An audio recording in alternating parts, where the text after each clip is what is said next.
Hello everyone, welcome back to English Buddy Talks in Tamil. இன்னைக்கு நாம day 6 இதுல பார்க்க போறது என்ன அப்படின்னா conjunction topic தான் இன்னைக்கு நாம பார்க்கிறோம். ஸோ ரொம்ப சிம்பிளா ஒரு பிகினர்ஸுக்கு உண்டான கோர்ஸ் தான் இது. யாரெல்லாம் வந்து இங்கிலீஷை ஸ்டெப் பை ஸ்டெப்பா ரொம்ப சிம்பிளா லேர்ன் பண்ணணும் அப்படின்னு நினைக்கிறீங்களோ அவங்களுக்கு இந்த கிளாஸ் ரொம்ப யூஸ்ஃபுல்லா இருக்கும். Now let's start the lesson. இப்போ கன்ஜங்ஷன்னா என்ன அப்படிங்கறத நம்ம சிம்பிளா புரியறதுக்கு ஃபர்ஸ்ட் இந்த எக்ஸாம்பிள் பாருங்க. மோகன் கடைக்கு செல்கிறான் அப்படிங்கிற first sentence. Okay, second sentence Meena கடைக்கு செல்கிறாள். இப்போ இந்த ரெண்டு தனித்தனி சென்டென்ஸ் இருக்கு. ஆனா இதுல என்ன அப்படின்னா அந்த ரெண்டு பேருமே கடைக்கு தான் போறாங்க. அப்ப எதுக்கு நம்ம இவ்வளவு பெரிய ஒரு வாக்கியம் எழுதணும்? நம்ம ஒரு பெரிய எஸ்ஸே எழுத போறோம்னு வச்சுக்கோங்க. நம்ம வந்து பெரிய எஸ்ஸேல எழுதுவோம் இல்லையா எக்ஸாம்ல. அப்ப நம்ம அந்த பெரிய எஸ்ஸே எழுதும் போது நம்ம ரொம்ப வளவளன்னு வந்து எழுதக்கூடாது. சில சென்டென்ஸை வந்து சுருக்கி எழுதணும். அப்ப அந்த மாதிரி இடத்துல நமக்கு யூஸ் பண்ணக்கூடிய வார்த்தைகள்லாம் என்ன அப்படின்னா கன்ஜங்ஷன் தான் ரொம்ப யூஸ் ஆகும். இப்ப ஏன் அப்படின்னு நீங்க பாத்தீங்கன்னா இப்ப இந்த பெரிய சென்டென்ஸ் இருக்கு இல்லையா, இந்த சென்டென்ஸை நான் எப்படி கொஞ்சம் வந்து சிறுசாக்கலாம். மோகன் மற்றும் மீனா கடைக்கு செல்கிறாள் அப்படின்னு சொல்லிட்டு சொல்றேன். அப்போ இந்த பெரிய சென்டென்ஸை நான் என்ன பண்ணிட்டேன் அப்படின்னா இந்த மற்றும் அப்படிங்கிற வார்த்தையை யூஸ் பண்ணி நான் சின்ன சென்டென்ஸா மாத்திட்டேன். ஓகேவா? அப்போ இந்த ரெண்டு சென்டென்ஸையும் இந்த மற்றும் அப்படிங்கிற வார்த்தை வந்து இணைக்குது. இதைதான் நம்ம கன்ஜங்ஷன்ஸ் அப்படின்னு சொல்லுவோம். இப்ப இந்த சென்டென்ஸை நம்ம அப்படியே இங்கிலீஷ்ல டிரான்ஸ்லேட் பண்ணோம்னா எப்படி சொல்லுவோம்? ஃபர்ஸ்ட் சென்டென்ஸ் மோகன் கடைக்கு செல்கிறான் அப்படின்னு இருக்கு இல்லையா. அப்போ ரெண்டாவது சென்டென்ஸ் என்ன? Meena goes to shop. Meena கடைக்கு செல்கிறாள் அப்படிங்கறத மீனா goes to shop. இப்போ இந்த சென்டென்ஸ் நான் இங்கிலீஷ்ல எழுதும் போது எப்படி எழுதணும்? மோகன் dash Meena are going to shop அப்படின்னு சொல்லிட்டு சொல்றோம் நம்ம. கரெக்டா? இப்போ இந்த இடத்துல இந்த மற்றும் அப்படிங்கிறதுக்கு பதிலா நான் இங்கிலீஷ்ல என்ன வேர்டு யூஸ் பண்ணலாம்? அண்ட். சோ இந்த அண்ட் அப்படிங்கிறது என்னது? இந்த ரெண்டு சென்டென்ஸையும் இணைக்குது இல்லையா. சோ அந்த இணைக்கிற வார்த்தையை தான் நம்ம என்ன சொல்லுவோம் அப்படின்னா கன்ஜங்ஷன் அப்படின்னு சொல்லிட்டு சொல்லுவோம். ஓகே, சோ கன்ஜங்ஷன்னா என்ன? Conjunctions are joining words. Joining வேர்ட்ஸ்னா ரெண்டு வார்த்தையை தே ஜாயின் டூ வேர்ட்ஸ். ரெண்டு வார்த்தைகளை இணைக்கலாம். அண்ட் சென்டென்சஸ் ரெண்டு வாக்கியங்களை இணைக்கலாம். சோ இதான் நம்ம கன்ஜங்ஷன்ஸ் அப்படின்னு சொல்லிட்டு சொல்லுவோம். சோ இன்னைக்கு நம்ம பார்க்க போறது என்னன்னா ரொம்ப முக்கியமான கன்ஜங்ஷன், ரொம்ப அடிப்படையா தெரிஞ்சுக்க வேண்டிய கன்ஜங்ஷன் பார்க்கிறோம். எதுனா and, but, or, because, so. So இது ஒண்ணா நம்ம வந்து ஒரு எக்ஸசைஸ், ஒரு பிராக்டிஸ் பண்ணிக்கிட்டே நம்ம வந்து இந்த சென்டென்ஸ் இந்த லெசனை நம்ம லேர்ன் பண்ணுவோம். சோ நீங்க என்ன பண்ணுங்க, ஒரு நோட் புக் ஆல்ரெடி நீங்க வச்சிருப்பீங்கன்னு நினைக்கிறேன். நான் டே 1லயே சொல்லிட்டேன். நீங்க வந்து இந்த கோர்ஸுக்காக 30 டேஸ்க்குன்னு சொல்லிட்டு ஒரு நோட் போட்டு நீங்க பிராக்டிஸ் பண்ணிட்டே வாங்க. Now let's go to the detailed explanation. இப்போ நம்ம ஃபர்ஸ்ட் பார்க்கிறது என்ன? அண்ட். அண்ட்னா என்ன? மேலும், மற்றும். அதாவது ஒண்ணுக்கு மேற்பட்டவங்க ஒரு விஷயத்தை செய்யும் போதும் நம்ம வந்து அண்ட் அப்படிங்கிற கன்ஜங்ஷன் யூஸ் பண்ணிக்கலாம். ஏன்னா ரெண்டு பேரும் சேர்ந்து பண்றாங்க. அப்போ வந்து அங்க என்னது? அடிஷன் ஆகுது இல்லையா, அதுதான். அடுத்தது ரெண்டு விஷயங்களை நம்ம வந்து ஒரே நேரத்துல நம்ம போன இடத்துல ரெண்டு விஷயங்கள் நடக்குது அப்படிங்கும் போது மேலும் வேற என்னென்னலாம் நடந்துச்சு அப்படின்னு சொல்லும் போது நம்ம அண்ட் அப்படின்னு சொல்லுவோம். மற்றும் என்னென்ன நடந்துச்சு அப்படின்னு சொல்லும் போது அண்டுன்னு சொல்லுவோம். ஓகேவா?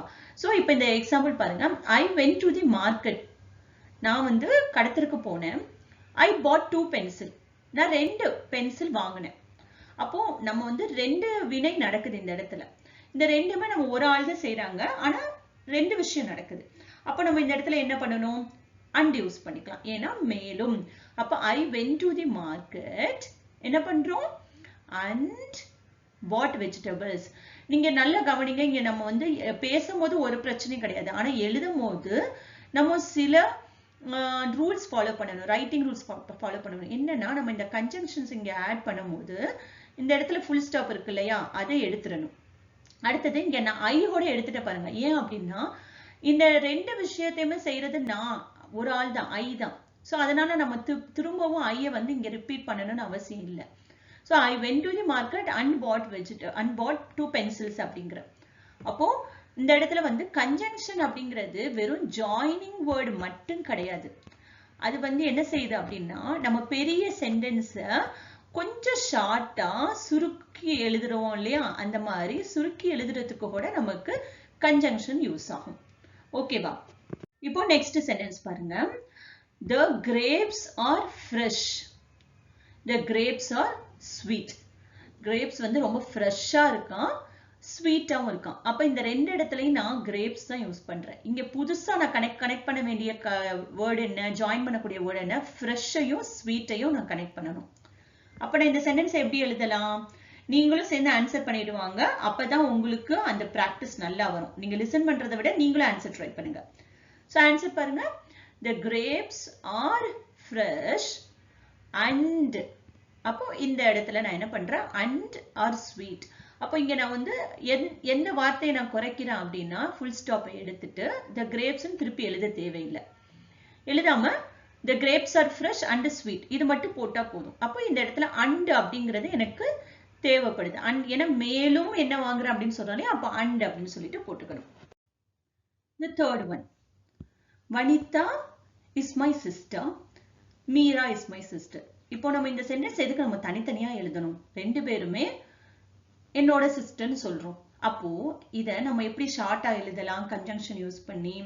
அப்ப மேலும் அப்படின்னு சொல்றோம் இல்லையா, அப்ப and வந்து இந்த இடத்துல யூஸ் பண்ணிக்கலாம். அப்ப நம்ம எப்படி and யூஸ் பண்ணி எழுதணும்? Vanitha and Meera are my sisters அப்படின்னு சொல்லிட்டு சொல்றேன். ஏன்னா ரெண்டு பேருமே என்னோட சிஸ்டர். அப்ப ப்ளூரலா வரும்போது இந்த இடத்துல நம்ம இஸ்க்கு பதிலா என்ன பண்றோம்? ஏன்னா ரெண்டையும் நம்ம சேர்த்துறோம் இல்லையா, அப்ப ஒண்ணுக்கு மேற்பட்ட சப்ஜெக்ட் வரும்போது இங்க நம்ம are போட்டுக்கணும். சோ are my sisters அப்படின்னு சொல்லணும். ஓகே. அடுத்து பட். பட்னா என்ன அர்த்தம்? ஆனா, ஆனாலும், எனினும் அப்படிமோ. ஆனா அப்படின்னு சொல்லுவோம் இல்லையா, ஆனானா நம்ம வந்து ஒரு எதிர்மறையா இன்னொரு விஷயத்தை வந்து சொல்ல போறோம். ரெண்டு விஷயங்கள், ஆனா அந்த ரெண்டு விஷயமும் ஒண்ணுக்கு ஒண்ணு முரண்பட்டது, எதிர்மறையா இருக்கும்போது நம்ம பட் யூஸ் பண்ணணும். இப்போ ஃபார் எக்ஸாம்பிள், மோகன் இஸ் ஷார்ட் அப்படிங்கிற, மீனா இஸ் டால். மோகன் வந்து ஷார்ட்டா இருக்கான் அப்படின்னா குட்டையா இருக்கான், மீனா உயரமா இருக்கா. இதை சொல்லும் போது நமக்கு எப்படி இருக்கு? இது ரெண்டுக்கும் ஒட்டாத மாதிரி இருக்கு பாருங்களேன். அப்போ இந்த இடத்துல நம்ம என்ன யூஸ் பண்ணணும்? ஒரு கன்ஜங்ஷன் யூஸ் பண்ணணும். அப்ப நம்ம என்ன சொல்றோம்? ஆனா இவன் வந்து ஷார்ட்டா இருக்கான், இவ டாலா இருக்கா, உயரமா இருக்கா. ஆனா டாலா இருக்கா அப்படின்னு சொல்றோம் இல்லையா, அப்போ அந்த இடத்துல நம்ம பட் யூஸ் பண்ணணும். சோ இந்த இடத்துல என்ன சொல்றோம்? மோகன் is short but Meena is டால். அவ வந்து உயரமா இருக்கா. அப்ப ஆனா அவ உயரமா இருக்கா அப்படின்னு சொல்லும் போது இந்த ரெண்டு வாக்கியங்கள் பாருங்களேன், ஏதாவது ஒரு வார்த்தை வந்து ஒண்ணுக்கு ஒண்ணு முரண்பட்டு இருக்கும். இங்க ஷார்ட்னு இருக்கு, இங்க டால்னு இருக்கு. அப்ப முரண்பட்டு இருக்கும் பொழுது நம்ம அந்த இடத்துல நம்ம பட் அப்படிங்கிற கன்ஜங்ஷன் யூஸ் பண்ணணும். அந்த கன்ஜங்ஷன் யூஸ் பண்ணும்போது ரெண்டு வாக்கியத்தை இது இணைக்குது இல்லையா, ஏன்னா இட் ஜாயின் டூ சென்டென்சஸ், ரெண்டு வாக்கியங்களையும் இணைக்கலாம். ரெண்டு வாக்கியங்களையும் நம்ம அப்படி இணைக்கும், கன்ஜங்ஷன் போட்டு இணைக்கும் பொழுது மறக்காம நம்ம என்ன செஞ்சிடணும்? இந்த ஃபுல் ஸ்டாப்பை எடுத்துடணும். நெக்ஸ்ட் பாருங்க. I don't like coffee. I drank it. அப்ப என்ன சொல்றேன்? எனக்கு காஃபி பிடிக்கல, நான் அதை குடிச்சேன். அப்போ ஒரு விஷயம் வந்து ரெண்டு விஷயம் முரண்பட்ட விஷயமா இருக்கு. அப்ப நம்ம இங்க என்ன யூஸ் பண்ணணும்? பட் யூஸ் பண்ணணும். ஏன்னா என்ன சொல்றோம்? ஆனாலும் நான் குடிச்சேன். அப்போ இந்த இடத்துல அந்த டோன்ட் லைக், அது பிடிக்கல ஆனா குடிச்சிட்டோம். அப்ப ரெண்டு முரண்பட்டு இருக்கு. அப்ப இந்த இடத்துல நம்ம என்ன யூஸ் பண்ணணும்? இது ரெண்டுக்கும் ஆப்போசிட்டா இருக்கக்கூடிய கன்ஜங்ஷன் என்ன? முரண்பட்டு இருக்கிறதுக்கு நம்ம யூஸ் பண்ணும்போது பட் அப்படிங்கிற கன்ஜங்ஷன் யூஸ் பண்ணணும். நெக்ஸ்ட் சென்டென்ஸ் பாருங்க. I ran fast. நான் வேகமா ஓடினேன். I missed the school bus. நான் வேகமா ஓடினேன், ஆனாலும் என்ன நடந்தது? ஸ்கூல் பஸ்ஸை மிஸ் பண்ணிட்டேன் அப்படின்னு சொன்னாங்க. மிஸ் பண்றதுன்னா தவற விடுறது. அப்போ இந்த சென்டென்ஸ் எப்படி எழுதணும்? I ran fast but I missed the school bus. ஆனாலும் நான் ஸ்கூல் பஸ்ஸை தவற விட்டுட்டேன் அப்படின்னு சொல்லிட்டு சொல்றோம். அப்போ ஃபாஸ்டா போனோம் ஆனா மிஸ் பண்ணிட்டோம். ஓகே, அப்போ நம்ம பட் தான் இந்த இடத்துல பட்டுங்கிற கன்ஜங்ஷன் நம்ம யூஸ் பண்ணணும். சோ நாம பட் பார்த்தோம், அடுத்தது என்ன பார்த்தோம்? அண்ட் பார்த்துட்டோம். இப்போ ஆர். ஆர் அப்படின்னா அல்லது, இது இல்லைன்னா அல்லது அப்படின்னு சொல்லுவோம் இல்லையா, இது இல்லைன்னா அது அப்படின்னு சொல்லும் போது நம்ம ஆர் யூஸ் பண்ணணும். நம்ம வந்து நம்ம சாதாரணமா டெய்லி புழக்கத்துல பேசும்போது இது இல்லைன்னா அதை தாங்க அப்படின்னு சொல்லுவோம் இல்லையா, அப்போ அந்த மாதிரி சொல்லும் போது நம்ம ஆர் யூஸ் பண்ணணும். ஓகே, இப்போ ஒரு கொஸ்டின் கேட்குறோம், உங்களை பார்த்து ஒரு கொஸ்டின் கேட்குறேன், what do you want to drink அப்படின்னா என்ன, நீங்க உங்களுக்கு குடிக்கிறதுக்கு ஏதாவது வேணுமா அப்படின்னு கேட்குறேன். அப்போ அதுக்கு பதில் வந்து நீங்க எப்படி சொல்றீங்க, ஐ வாண்ட் காஃபி, எனக்கு காஃபி கொடுத்தாலும் ஓகே, இல்லைன்னா ஆர் என்ன கொடுங்க, டீ கொடுத்தாலும் கொடுங்க அப்படிங்கிற. So I want coffee or tea, coffee தாங்க, இல்லைன்னா அல்லது என்ன சொல்றோம், இல்லைன்னா டீ கொடுங்க, நோ ப்ராப்ளம் அப்படின்னு சொல்றதுக்காக நம்ம சொல்லுவோம் இல்லையா. ஸோ அந்த இடத்துல நம்ம அல்லது இல்லைன்னா அப்படின்னு சொல்லும் போது ஆர் யூஸ் பண்ணணும். ஓகே, நெக்ஸ்ட் ஒன் அதே மாதிரி தான் கேள்வி கேட்கிறோம். என்ன கேட்கிறோம் அப்படின்னா, which color do you like, உனக்கு என்ன கலர் பிடிக்கும் அப்படின்னு கேட்கிறோம். அதுக்கு பதில் என்ன சொல்லலாம், ஐ லைக், உங்களுக்கு எந்த கலர் பிடிக்குமோ நீங்க அந்த கலர் போட்டுக்கோங்க. இப்போ நான் சொல்றேன் ஐ லைக் ப்ளூ, ஆர் இல்லைன்னா கிரீன், ப்ளூனாலும் ஓகே கிரீன்னாலும் ஓகே, இது அல்லது அது ரெண்டுல எதுனாலும் ஓகே அப்படின்னு நம்ம சொல்லும் போது ஆர் அப்படிங்கிற கன்ஜங்ஷன் யூஸ் பண்ணணும். இப்போ நம்ம சம்டைம்ஸ் வந்து கேள்வியாவே கேட்போம், எப்படின்னா டு யூ லைக் ஆப்பிள்ஸ், உனக்கு ஆப்பிள்ஸ் பிடிக்குமா, ஆப்பிள்லாம் பிடிக்குமா, டு யூ லைக் ஆரஞ்சு, உனக்கு ஆரஞ்சு பிடிக்குமா, to you like apple, do you like oranges. so நம்ம இந்த क्वेश्चனை வந்து ரெண்டுமே உனக்கு வந்து ரெண்டு பொருளை காமிச்சு இது பிடிக்குமான்னு கேக்குறோம். அப்ப எதுக்கு இந்த மாதிரி நம்ம தனித்தனியா சென்ன வந்து क्वेश्चन எழுதணும், அதுக்கு பதிலா எப்படி எழுதலாம், do you like apples or oranges.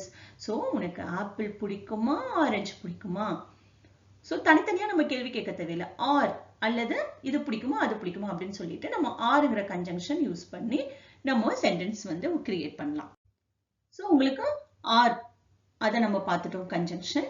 இப்போ அடுத்து என்ன அப்படின்னா பிகாஸ். பிகாஸ் அப்படின்னா ஒரு காரணத்தை நம்ம வந்து சொல்லும் பொழுது ரெண்டு வாக்கியங்களுக்கு நடுவுல நம்ம வந்து பிகாஸ் யூஸ் பண்ணணும்.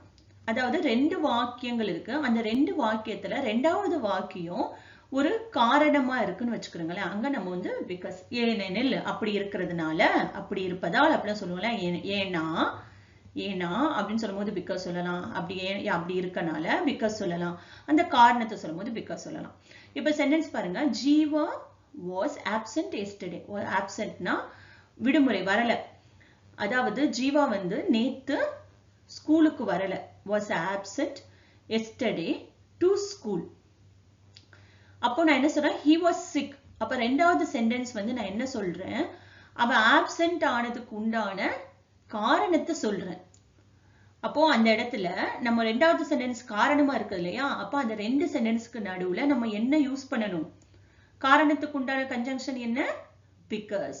அப்போ சென்டென்ஸ் எப்படி வரும், Jeeva was absent yesterday to school because he was sick. ஏன்னா அவனுக்கு முடியல, அவன் வந்து உடம்புக்கு முடியல அப்படிங்கிறோம். இப்போ நெக்ஸ்ட் சென்டென்ஸ் பாருங்க, Meera did not complete her homework. Meera அவளோட ஹோம்வொர்க்கை கம்ப்ளீட் பண்ணல, முடிக்கலையாம். அதுக்கு நம்ம வந்து ஒரு காரணம் சொல்றோம், she was tired. she was tired அப்படிங்கிறது காரணத்தை குறிக்கக்கூடிய வார்த்தை. அப்போ அந்த இடத்துல நம்ம வந்து இந்த முதல் சென்டென்ஸுக்கும் இந்த ரெண்டாவது சென்டென்ஸையும் ஒரு காரணம் வந்து உள்ள வார்த்தையை போட்டு நம்ம ஜாயின் பண்ணணும். அப்ப காரணத்தை சொல்லக்கூடிய ஒரு வேர்ட் என்ன, பிகாஸ் அப்படிங்கிற கன்ஜங்ஷன் தான் இங்க போடணும். அப்ப நீங்க என்ன செய்யணும், இந்த ரெண்டு சென்டென்ஸை ரீட் பண்ணி அந்த ரெண்டு சென்டென்ஸும் என்ன மாதிரியான விஷயத்துல நம்ம கனெக்ட் பண்றோம், நம்ம மேலும் சொல்றோமா, ஓகே மேலும்னா நம்ம வந்து அண்டுன்னு சொல்றோமா, இல்ல நம்ம வந்து அல்லது அப்படின்னு சொல்ல வர்றோமா, இல்ல வந்து நம்ம வந்து ஆப்போசிட்டா ஆனாலும் சொல்ல வர்றோமா, இல்ல காரணத்தை நம்ம சொல்ல வர்றோமா அப்படிங்கறத நம்ம பார்க்கணும். அப்ப நம்ம காரணத்தை நம்ம வந்து சொல்றோம் அப்படிங்கும் போது எப்படி எழுதணும், Meera did not complete her homework. அவளோட ஹோம்வொர்க்கை கம்ப்ளீட் பண்ணல, முடிக்கல. காரணம் என்ன, பிகாஸ் அப்படின்னு சொல்லணும். அப்ப பிகாஸ்ன்னு சொல்லி சொல்லும் போதுதான் அந்த சென்டென்ஸே முழுமை பெறும். ஓகேவா, பிகாஸ் she was tired. ஏன்னா அவ ரொம்ப டயர்டா இருந்தா அப்படின்னா ரொம்ப களைப்பா இருந்தா அப்படின்னு சொல்லிட்டு சொல்றோம். ஓகே, இப்போ the last sentence பிகாஸ்க்கு ஒரு லாஸ்ட் எக்ஸாம்பிள் பார்க்கிறோம் பாருங்க. I could not cook today. could not முடியல, cookனா என்ன முடியல, சமைக்க முடியல, இன்னைக்கு என்னால சமைக்க முடியல. அப்போ அதுக்கு வந்து நான் அப்புறம் சொல்றேன், the gas is over அப்படிங்கிற, அதாவது கேஸ் முடிஞ்சு போச்சு.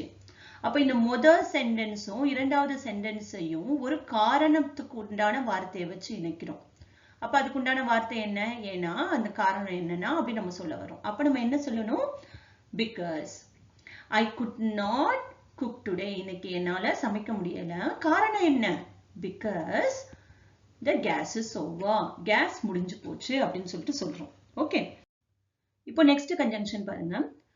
so அப்படின்னா அதனால, ஆதலால் அப்படின்னு சொல்லுவோம். அதாவது என்னன்னா ஒரு விஷயம் வந்து நடந்தது, என்ன அந்த விஷயத்தோட ரிசல்ட் என்ன, விளைவு என்ன. அப்ப அந்த விளைவை பத்தி நம்ம சொல்லும் பொழுது நம்ம வந்து சோங்கிற கன்ஜங்ஷன் யூஸ் பண்ணணும். அப்போ ஒரு எக்ஸாம்பிள் பாருங்க. I ate lots of chocolate. நான் நிறைய சாக்லேட் சாப்பிட்டேன். அதனோட விளைவு என்னாச்சு? I got stomach pain. எனக்கு வயித்த வலி வந்துச்சு. அப்போ அந்த இடத்துல நான் வந்து இந்த முதல் சென்டென்ஸுக்கு இந்த ரெண்டாவது சென்டென்ஸும் என்ன கனெக்ட் ஆகுது, இந்த ரெண்டாவது சென்டென்ஸ் எப்படி கனெக்ட் ஆகுது, ஜாயின் பண்ண முடியும்? ஒரு விளைவை வந்து நான் சொல்றேன். அப்படிங்கும் போது அந்த விளைவு, அந்த அவுட்கம் சொல்லுவோம் இல்லையா, அதனால ஸ்டொமக் பெயின் வந்துச்சு அப்படின்னு சொல்லக்கூடிய கன்ஜங்ஷன் இந்த இடத்துல எது? So. புரியுதா? அப்போ சென்டென்ஸ் எப்படி எழுதணும்? I eat lots of chocolate. நான் நிறைய சாக்லேட் சாப்பிட்டேன். So அதனால என்ன ஆச்சு, விளைவு என்ன? I got stomach pain. அவ்வளவுதான். இதுதான் ஆன்சர். நெக்ஸ்ட் சென்டென்ஸ் பாருங்க. I broke the mirror. நான் வந்து கண்ணாடியை உடைச்சிட்டேன். brokeனா உடைச்சிட்டேன். அப்ப அதுக்கு ஒரு விளைவு ஒண்ணு நடக்கும். நம்ம எல்லாருக்குமே தெரியும் என்ன நடக்கும். My mother scolded me. அம்மா என்னைய திட்டுனாங்க அப்படிங்கிற. அப்போ நம்ம ஒரு விளைவை சொல்றோம் இல்லையா, அப்போ அந்த இடத்துல நம்ம என்ன யூஸ் பண்ணணும்? so. அப்ப எப்படி கனெக்ட் பண்ணணும்? I broke the mirror, comma. நம்ம வந்து so யூஸ் கன்ஜங்ஷன் யூஸ் பண்ணும்போது நம்ம ஃபுல் ஸ்டாப் எடுத்துட்டு கொமா போடணும். so my mother scolded me. அது மட்டும் இல்ல, நம்ம அடுத்த சென்டென்ஸ்ல இந்த எம் வந்து இங்க வந்து கேபிட்டல், இங்க ஸ்மால் ஆயிரும். ஓகேவா? ஏன்னா நம்ம கொமா போட்டு நம்ம எழுதும் போது அதுக்கு வரக்கூடிய சென்டென்சஸ் ஸ்மால் லெட்டர்ல வரணும். ஓகே, நெக்ஸ்ட் சென்டென்ஸ் பாருங்க. I needed a blue pen. எனக்கு ஒரு ப்ளூ பென் தேவைப்பட்டது. நீடட்னா தேவைப்படுறது, தேவைப்பட்டுச்சு. I asked my friend. அப்போ என்ன சொல்றோம்? ஒரு ப்ளூ பென் தேவைப்பட்டுச்சு. ஸோ அதனால நான் வந்து என்ன நடந்துச்சு, விளைவு என்ன அப்படின்னா I asked my friend. So அதனால அப்படின்னு சொல்லும் போது நம்ம இங்க கன்ஜங்ஷன் யூஸ் பண்ணணும். சோங்கிற கன்ஜங்ஷன் யூஸ் பண்ணணும். ஓகே, இப்போ நம்ம டெஸ்ட் ஸ்டார்ட் பண்றோம். so, because, or, but, and. இந்த வார்த்தைகளை நீங்க எந்த சென்டென்ஸுக்கு பொருத்தமா இருக்கும் அப்படிங்கறத கரெக்டா பார்த்து எழுதணும். சோ ஃபர்ஸ்ட் வந்து ஒரு 6 சென்டென்சஸ் வரும். அதுல நீங்க 6 எடுக்கிறீங்களான்னு பாருங்க. அதுக்கடுத்து ஒரு 4 சென்டென்சஸ் வரும். ஆனா அதுல ஆன்சர் வராது. 6 சென்டென்சஸ்க்கு ஆன்சர் கொடுப்பேன், 4 சென்டென்ஸ்க்கு ஆன்சர் பண்ண மாட்டேன். அதை நீங்க கமெண்ட் பாக்ஸ்ல மென்ஷன் பண்ணுங்க. ஓகேவா? சோ இப்போ ஃபர்ஸ்ட் சென்டென்ஸ் ஸ்டார்ட் பண்ணுவோம். நான் தமிழ் சென்டென்ஸ்க்கு அந்த தமிழ் டிரான்ஸ்லேஷன் மட்டும் தான் உங்களுக்கு சொல்லுவேன். ஓகே, நீங்க அது கேட்டுட்டு நீங்க இங்கிலீஷ் வேர்டு எது, எந்த கன்ஜங்ஷன் வரும் அப்படிங்கறத கண்டுபிடிங்க. Don't talk loudly. சத்தமா பேசாத. The baby will wake up. குழந்தை எந்திரிச்சிரும் அப்படின்னு சொல்றேன். சோ என்ன ஆன்சர் வரும்? நீங்க வந்து வீடியோவை பாஸ் பண்ணிட்டு ஆன்சர் பாருங்க. Okay, the answer is or. So நீங்களும் or ஆன்சர் போட்டிருந்தீங்கன்னா மார்க் போட்டுருங்க, உங்களுக்கு ஒரு மார்க் வந்துருச்சு. ஏன் அப்படின்னா நம்ம என்ன சொல்றோம்? or அல்லது இப்படி சத்தமா பேசினா வந்து என்ன ஆகும்? குழந்தை எந்திரிச்சிரும். அல்ல இப்படி சத்தமா பேசாத, இல்லைன்னா குழந்தை எந்திரிச்சிரும் அப்படின்னு சொல்லிட்டு சொல்றோம். or the baby will wake up அப்படின்னு சொல்றோம். The next sentence, we have to get up early. நாம சீக்கிரமா எந்திரிக்கணும். We have to go to school tomorrow. நம்ம வந்து நாளைக்கு ஸ்கூலுக்கு போகணும் அப்படின்னு சொல்லிட்டு சொல்றேன். சோ கரெக்டான ஆன்சர் என்ன? because. சோ உங்களோட ஆன்சரும் because இருக்கா? நம்ம எப்படின்னு பார்க்கலாமா? we have to get up early. நம்ம வந்து சீக்கிரமா எந்திரிக்கணும். அப்ப ரெண்டாவது சென்டென்ஸ் என்ன சொல்றேன்? ஒரு காரணம் சொல்றேன். ஏன்னா நம்ம வந்து ஸ்கூலுக்கு போகணும் இல்லையா நாளைக்கு, ஏனா அப்படின்னு சொல்றேன். அதனால நம்ம because யூஸ் பண்ணணும். Okay, next sentence, he went to this shop. அவன் வந்து கடைக்கு போனான். the shop was closed. அவன் வந்து கடைக்கு போனா, ஒரு பொருள் வாங்க போனா. என்னாச்சு? ஆனால் என்னாச்சு? shop க்ளோஸா இருந்துச்சு, மூடி இருந்துச்சு அப்படிங்கிறேன். அப்ப ஆனால் அப்படிங்கும் போது நம்ம என்ன கன்ஜங்ஷன் யூஸ் பண்ணணும்? வெரி குட், பட் யூஸ் பண்ணணும். ஓகே, இப்போ ஃபோர்த் சென்டென்ஸ் பாருங்க. Cotton is white and it is soft அப்படிங்கிற. அதாவது காட்டன்னா பருத்தி, பருத்தி வெள்ளை கலர்ல இருக்கு, சாஃப்டா இருக்கு, நல்லா மென்மையா இருக்குன்னு சொல்றேன். சாஃப்ட்னா மென்மையா இருக்கு. அப்போ இந்த ஒண்ணுக்கு மேற்பட்ட விஷயத்த சொல்றேன், ஒரு பொருளை பத்தி ஒண்ணுக்கு மேற்பட்ட விஷயத்த நான் சொல்லும் போது நம்ம என்ன பண்ணணும்? எந்த கன்ஜங்ஷன் யூஸ் பண்ணணும்? Yes, very good, and use பண்ணணும். என்ன answer? Cotton is white and soft அப்படின்னு சொல்லிட்டு சொல்லணும். Okay, fifth sentence. I did not wash the clothes. Clothes-னா ஆடைகளை எல்லாம் நான் வந்து துவைக்கல. Did not washனா நான் துவைச்சு போடல, வாஷ் பண்ணல. They are dirty still. Stillனா இன்னும், dirtyனா அழுக்கு. They are-னா அழுக்கா இருக்கு, இன்னும் அழுக்கா இருக்கு.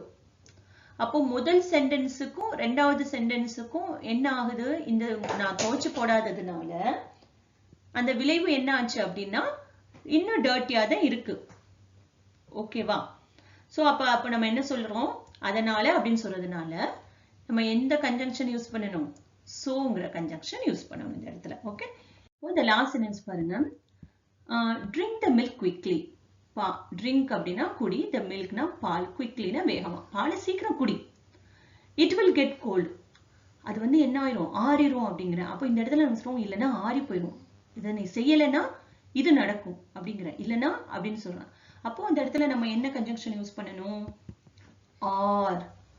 அப்போ மில்க் வந்து சொல்றோம், ட்ரிங்க் த மில்க் குவிக்லி, நீ குடிச்சிரு. ஆர் இல்லைன்னா என்ன நடக்கும்? இட் வில் கெட் கோல்டு அப்படின்னு சொல்லிட்டு சொல்றோம். அப்போ ஆறுங்கிற கன்ஜங்ஷன் தான் இங்க கரெக்டா வரும். ஸோ இந்த 6 சென்டென்சஸ்லயுமே நீங்க 6 out of 6 வாங்கியிருந்தீங்க அப்படின்னா வெரி குட். ஓகே, ஸோ இங்க உங்களுக்கு ஸ்டார். இப்போ இதுக்கு அடுத்து நான் சொன்ன மாதிரி 4 சென்டென்சஸ் கொடுத்துருப்பேன், அதுக்கும் நீங்க வந்து ஆன்சர் கொடுங்க. ஸோ டோட்டலி எத்தனை மார்க் வாங்கியிருக்கீங்க அப்படிங்கிறத நீங்க கமெண்ட் பாக்ஸ்ல மென்ஷன் பண்ணுங்க. 10க்கு 10 வாங்கியிருக்கீங்களா அப்படின்னு சொல்லுங்க. இப்போ ஒரு எக்ஸசைஸ் பார்க்கலாம். ரொம்ப அடிக்கடி யூஸ் பண்ணக்கூடிய வேர்டை தான் நான் எடுத்து ஒரு எக்ஸசைஸ் போட்டிருக்கேன். இப்போ ஃபர்ஸ்ட் சென்டென்ஸ் பாருங்க. She called me. Dash did not talk. அவ என்னை கூப்பிட்டா, அவ என்னை கால் பண்ணா, ஆனால் பேசவில்லை. அப்போ நம்ம என்ன யூஸ் பண்ணுவோம்? ஆனால் அப்படிங்கிறதுக்கு பட் யூஸ் பண்ணணும். ஓகே, அடுத்து I was not well yesterday. எனக்கு நேத்து ஐ வாஸ் நாட் வெல்னா, வெல்னா நன்றா இருந்தேன், இல்லைன்னா நாட் வெல் அப்படின்னு சொல்லும் போது முடியல அப்படின்னு சொல்றது வரும். So I was not well yesterday, எனக்கு வந்து நான் நேத்து முடியாம இருந்தேன், அதனால I did not go to school, அதனால தான் நான் ஸ்கூலுக்கு போல. அப்போ அதுக்கு என்ன யூஸ் பண்ணுவோம்? அதனால் அப்படிங்கிறதுக்கு என்ன யூஸ் பண்ணணும்? எஸ், சோ யூஸ் பண்ணணும். Okay, next I want blue dress. எனக்கு வந்து நீல கலர் ட்ரெஸ் வேணும். இங்க டேஷ் போட்டுட்டு ரெட் போட்டிருக்கோம். எனக்கு ஒன்னும் நீல கலர் ட்ரெஸ் வேணும், அல்லது, அல்லதுனா இல்லைன்னா அப்படிலாம் சொல்லுவோம்ல, அல்லது எனக்கு ரெட் கலர் ட்ரெஸ், சிவப்பு கலர் ட்ரெஸ் வேணும். அப்ப அல்லது அப்படிங்கிறதுக்கு எது? இது அல்லது இது வேணும் அப்படின்னு சொல்லும் போது என்ன யூஸ் பண்ணணும்? ஆர் யூஸ் பண்ணணும். My father is a music director. என்னோட அப்பா வந்து ஒரு மியூசிக் டைரக்டரா இருக்காரு, இசையமைப்பாளரா இருக்காரு. அப்புறம் சொல்றேன் சிங்கர் அப்படி சொல்றேன். அப்போ இன்னொரு விஷயம் அங்க வந்து நான் என்ன பண்றேன்? மற்றும், மேலும் அப்படிங்கிறேன். அப்ப அதுக்கு எந்த வேர்டு யூஸ் பண்ணணும்? எந்த கன்ஜங்ஷன் வரும்? அண்ட், அண்ட் அ சிங்கர் அப்படின்னு சொல்லிட்டு சொல்லணும். ஸோ உங்களுக்கு எல்லாத்துக்குமே கரெக்டான ஆன்சர் வந்துச்சு அப்படின்னா நீங்க என்ன பண்ணிக்கலாம்? மார்க் 4 out of 4 மார்க் போட்டுக்கலாம். ஸோ இன்னைக்கு நம்ம டே 6ல கன்ஜங்ஷன் பார்த்தோம். ஸோ டோட்டலி 6 டேஸ் சக்ஸஸ்ஃபுல்லாக நம்ம முடிச்சிருக்கோம். இந்த day by day lesson 30 days spoken English class உங்களுக்கு ரொம்ப சிம்பிளாக பேசிக்காக இருக்குது, யூஸ்ஃபுல்லாக இருக்குது அப்படின்னா மறக்காமல் லைக் பண்ணுங்கள், காமெண்ட் பண்ணுங்கள். நிறைய பேர் வந்து சப்ஸ்கிரைப் பண்ணாமல் இருக்கீங்க, நீங்கள் சப்ஸ்கிரைப் பண்ணிவிட்டு தொடர்ந்து இந்த சேனலில் போடுற லெசன்ஸை ஃபாலோ பண்ணுங்கள். Thank you very much.